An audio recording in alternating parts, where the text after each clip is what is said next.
Welcome to Fred and Amy's Math Math Shack. Hello!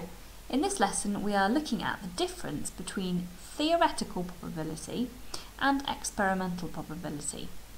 Now don't worry, it's not as difficult as it sounds.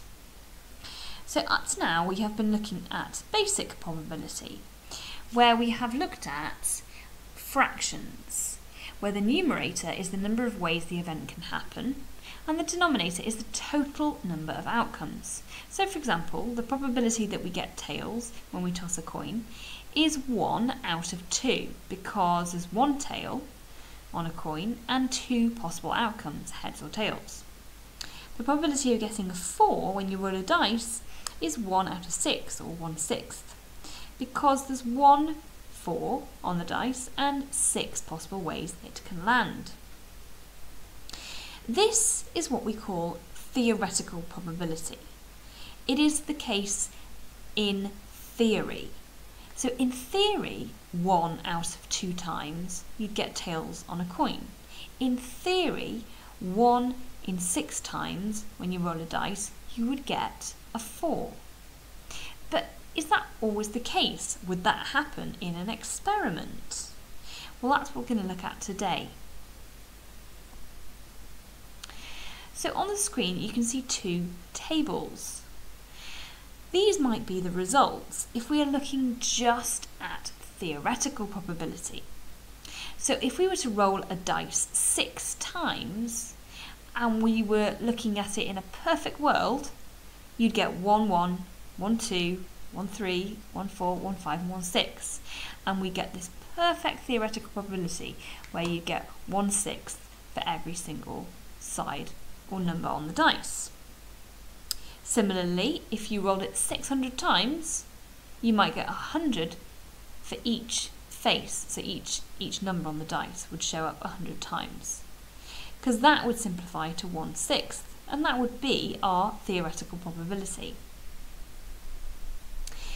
But does that actually happen in practice? This is probably more what you would expect. You might expect to see, for example, 2 come up 3 times. 5 might come up twice. And this is where experimental probability comes in. All it means basically is the frequency that that thing has come up out of the total number of trials, or in this case, rolls of the dice. So in this experiment, the dice has been rolled 6 times, and the number 1 has come up once. So that is our experimental probability. Here we have rolled the dice 6 times and the 2 has come up 3 times. So that happens to be our experimental probability. Here we've got that the 5 has been rolled twice out of those 6 rolls. So we say that that is the experimental probability. Now it's worth noting that the phrase experimental probability is also called relative frequency. It's just another name for that. So you will see it referred to as both. But basically it means what happened in an experiment or what happened in practice when something was actually trialled. Rather than just looking at the theory, which would say that on a dice the probability of it landing on 4 is 1/6. Well, yes, that's the case in theory, but in practice, if we actually did a trial or an experiment, it might come up no times, for example, or it might come up more than that. Here are the results if you did it 600 times, for example. You might get 62 1s appearing. You might get 156 5s appearing, for example. And therefore we get the experimental probability as the number out of the total number of rolls that we made.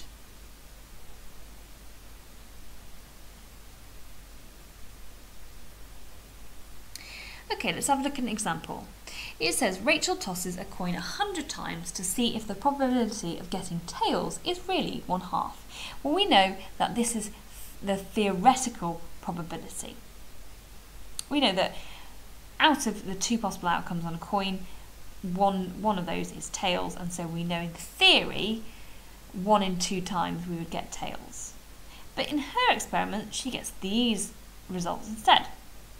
So work out the experimental probability relative frequency, that's the other name for it, as a fraction, decimal and percentage. Okay, so the experimental probability is just the frequency, that's 58, out of the total number of trials or experiments that she did. And she did 100 experiments or 100 trials.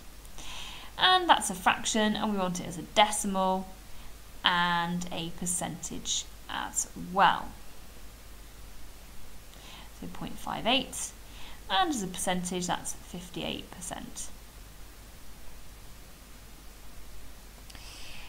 And for tails, you can see where this is going now. It is 42 out of 100 because that's how many trials we did, which is 0.42 and 42%. So you can see that the experimental probability is different from the theoretical probability, because the theoretical probability would suggest that the percentage would be 50%, but you can see that it is not that down here. But that's okay, because that's just life, that's an experiment. It might be a little bit more, it might be a little bit less. It doesn't necessarily mean that that is a biased coin, that's just what happened. That's what happened in the experiment. If this was, say, 89, for example, then you might be thinking, well, yes, maybe it's a biased coin. But here, we're in an okay region here. There's nothing wildly out about these figures. Okay, example number 2. Sophie's doing an experiment to see if the experimental probability of this spinner landing on green matches the theoretical probability. Complete the table below to show the relative frequencies, also known as experimental probabilities. So we've got the number of throws, or in this case the number of spins she makes. The number of spins is 10, and the number of the times the spinner lands on green is 6. So 6 out of 10, that simplifies to 3/5. Here she spins it 20 times, so out of those 20, and 13 times it lands on green. Here she spins it 30 times, and out of those 30 times, 20 of those times it lands on green. Here she spins it 40 times, and she gets 24 times landing on green. And here she spins it 50 times, and she gets 32 of those landing on green. Okay, so experimental probability as a decimal. Well, 6/10 as a decimal is 0.6. 13 over 20, well, if you think about that scaling up to 100, so 20s into 100 go 5, and 5 times 13 is 65, so 0.65. 20 out of 30 is 2/3, which means my decimal is 0.6 recurring. That means that 6 carries on, and we put a little red dot above it, or a dot above it to show that it carries on. 24 out of 40, well, that simplifies to 3/5, so we're going to have exactly the same decimal as we had to begin with, which is 0.6. And 32 over 50, well, I can put that as an equivalent fraction over 100, so I just double the numerator, and that gives me 64.64 as a decimal. And therefore, as a percentage, that's 60%. That's a 0 there. 65%, 66.6%, and don't forget to put the dot above the 6 to show that it is recurring. And 60% again, and 64%. Okay, and the final question says, do you think the experimental probability matches the theoretical probability? Well, let's have a look back at this spinner. Well, this spinner looks to me to be in thirds. So this is a third, and this is 2/3.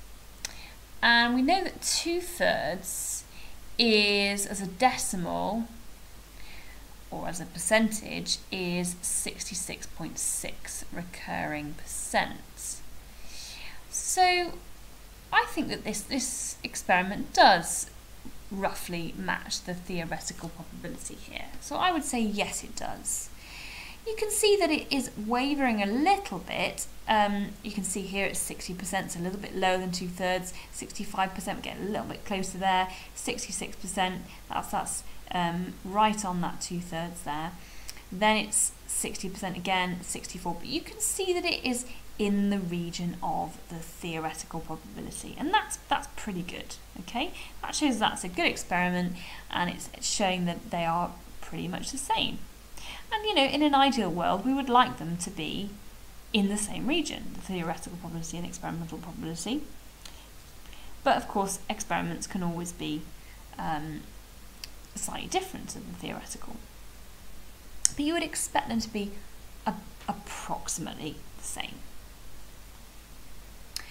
Okay, now I'm going to explain the practical task that I'd like you to do during period 5. But you need to listen now because it actually helps you with one of the questions that you're going to have to do in class notebook shortly. So do listen to this example for that written exercise you're going to have to do, and also the practical task I'd like you to do period 5.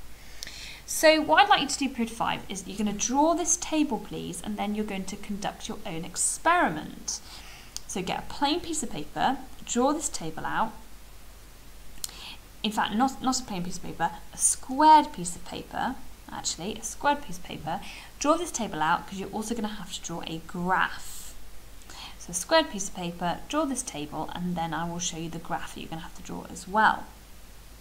Now, if you're at home and you have access to a dice, perhaps from a board game that you might have, then that is great. If you are not, or if you don't have a dice, then you can get an interactive dice on this website here. So this is what I'd like you to do period 5. Go to this website and get the interactive dice, and you can roll that as many times as you like on there. So draw yourself this table on a squared piece of paper, and you're going to fill it in as follows. So I've got my little interactive dice roller here. You can see I can roll my dice here. And I'm going to fill in this table. So first of all, I'm going to roll this dice 10 times, and I'm going to look out for the number of 6s that I get, okay, because I'm conducting an experiment into 6s, okay, the number of times that my dice lands on a 6. So let's roll it 10 times. So once, no 6, twice, 3 times, 4 times, 5 times, there's a 6. So I'm going to put a tally here. That was my 6th roll. 7, 8, 9, 10. Okay, so out of those 10, I just got 1 time. Okay, so 1, this is my relative frequency, my experimental probability is 1 out of those 10 trials. Okay, out of those 10 trials. And that gives me a decimal, and that's important that you write it as a decimal, of 0.10. Okay, 0.10, 0.10. Now, I'm going to take this forward, I'm going to bring this forward because I don't want to do 20 trials starting from 0. I'm going to add on another 10. So I'm going to drop this down because I'm going to keep going now. So that was 10 rolls, 11, 12, 13, 14, 15, 16, 17, there's another one, 18, 19, 20. Okay, so after 20 I only had 2, so 2 out of 20, which actually still simplifies to 0.09. And you're going to keep going like that. So for the next one, you would just drop down those 2 tallies and keep going. So do the 21st roll, 22nd, 23rd, 24th, all the way up to 100. And if you want to do more intervals, like do 40 trials, 60 trials, 70 trials, 80 trials, and 90, and split it up, that's absolutely fine. Or you can just go straight from 50 to 100. But it might be quite interesting actually to do 40, 60, 70, 80, 90, 100. If you want to do more than 100, that'd be amazing, and you might see some interesting results actually. So once you've got these results in this table, I want you to plot a graph, which I'm going to show you in a second. So for 10 trials, it was 0.1. For 20 trials, it was still 0.1. So let's now plot this on a graph. So this is the graph I'd like you to draw next door to your table. So after 10 trials, I had a probability, an experimental probability of 0.10, didn't I? So put across there. And after 20 trials, I still had the same, okay? But of course, it could take any value. It could be up here, it could be down here. Okay, so your graph could go anywhere like that, okay? And then I want you to join it up, okay? So join it up between the points, like so. Okay, so your graph should look something like that towards the end. It might not look exactly like that because of course all experiments will be different, but that gives you an idea. Okay, so draw your axes like this, and I look forward to seeing those graphs. Okay, so all on one piece of squared paper, this table and this graph.